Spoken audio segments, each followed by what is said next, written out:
welcome to the Fairy Elephant Effect. It is great to have you here.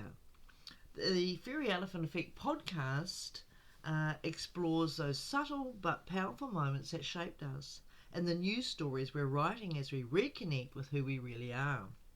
I'm your host, Elizabeth Walter, life coach under Lizzie's Insights Coaching.com, where I support others in cultivating clarity, creating meaningful growth, and transforming their inner world using intuitive tools like EFT tapping.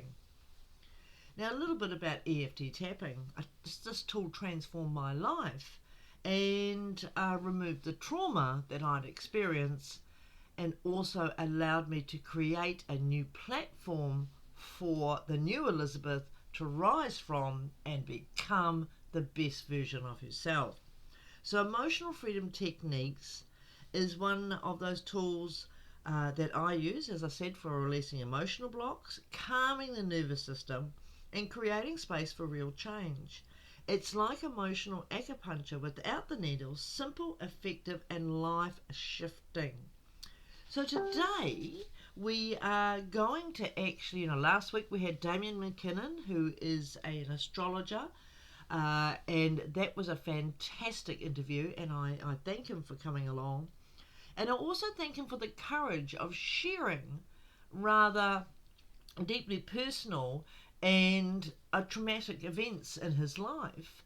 And today we are going to read from the Fairy Elephant Effect book, Finding Joy Beyond Trauma, because joy actually becomes a really important thing in people's lives. And in my clients I work with, joy is one of the things they feel they have lost, and one of the things we actively do exercises to bring forth more joy in their life. And we also, use EFT to remove the blockages to be able to come into the present point of time and become the best version of yourself. So we are going to read from this chapter. This is on page 69 of my book, and it is called Elements and Finding Joy Beyond Trauma. There's a little quote here. Don't allow your past or present condition to control you. It is just a process you're going to get through to get to the new at the next level. And that's by T.D. Jakes. So, let's have a conversation about something powerful. We all know that life isn't just about reaching to what's happening around us, but often it feels that's all we do. Sometimes we become so consumed by our own problems, our pain, and our past that there seems like there's no way out. We fall into the habit of reacting, often unconsciously, to the same situation and people. This can trap us in cycles of fear, hurt, or avoidance. When my children were young, I made the decision that would change my life in a way I never expected. My youngest son wanted to play rugby, but there was no coach for his team. So I stepped up and offered to do it. Little did I know that coaching rugby would become an anchor in my life, giving me structure and purpose at the time when I desperately needed it. Before I started coaching, my life felt chaotic. I lived each day like a leaf blown around in the wind without any directional purpose. I didn't feel good about myself, and life felt as if it was happening to me rather than being something I could actively shape. There was no clear path, no sense of control, and quite frankly, I was miserable in many ways. But rugby changed that. I started coaching at rugby at Elgin School in Gisborne, and then expanded it to other sports like softball and summer. In these activities, I knew what was expected of me. I understood the rules and the boundaries. This gave me a sense of safety and control that was missing in other parts of my life.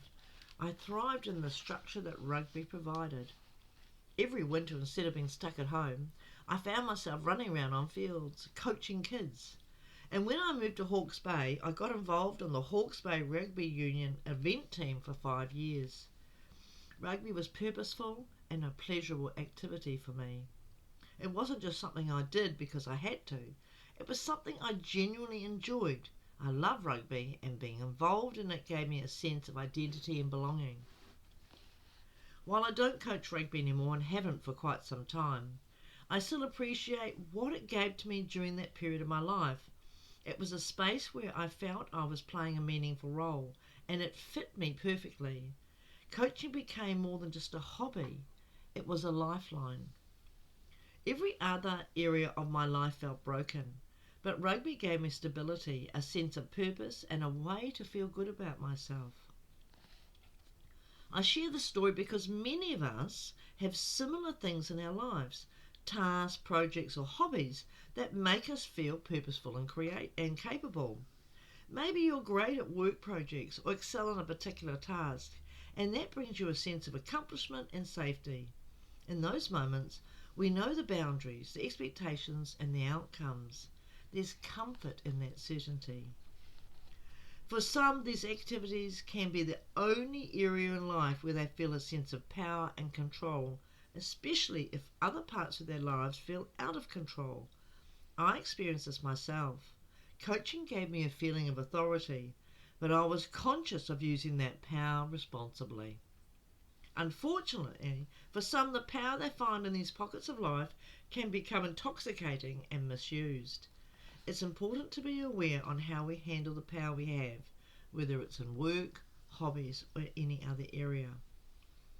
I want to highlight that purposeful and pleasurable activities, these things can offer us not only a sense of power, but also a chance to impact others positively.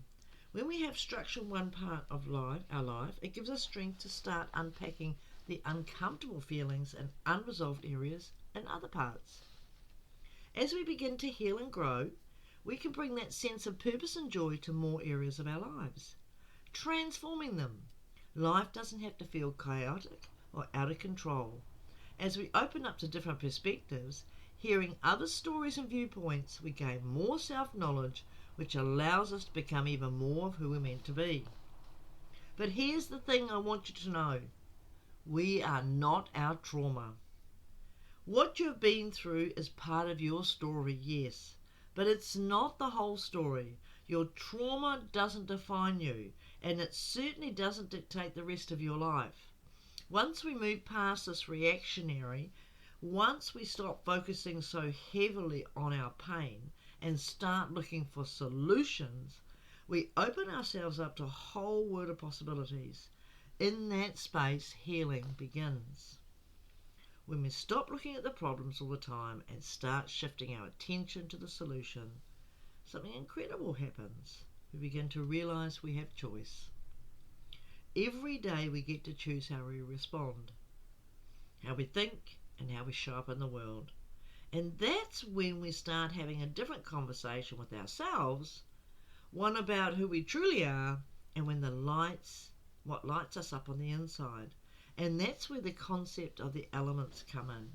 So I'm going to leave it there. The elements are a really wonderful way to look at how you can start to bring more joy, more creativity, more purpose, and more pleasurable activities into your life. Now, some of you know, and some of you don't, but I have a program called the Dream Catchers and Cultivators Club, which I run twice a year.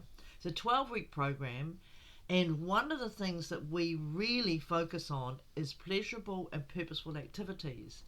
Because if you want to start feeling better about you, finding purpose is a huge thing. Now, I'm not talking about some big global purpose. I'm talking about purpose for today. What are the purposeful things you can be doing today?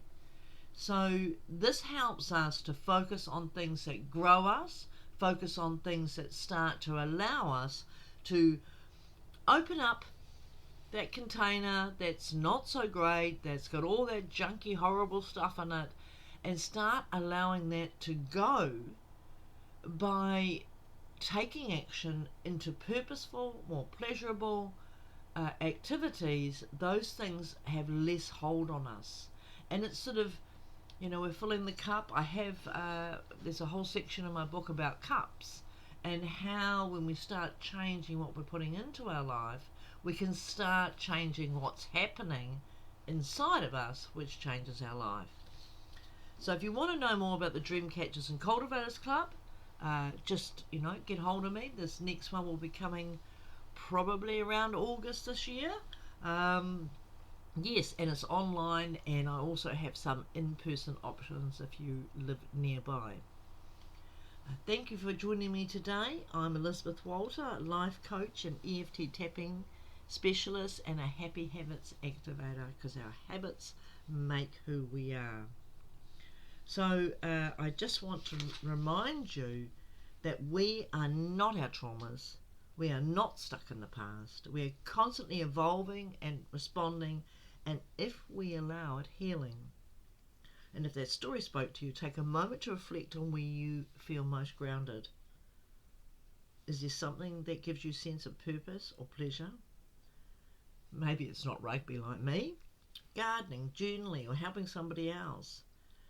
That one thread might just be the lifeline that begins to weave the rest of your story together. Until next time, have a great week.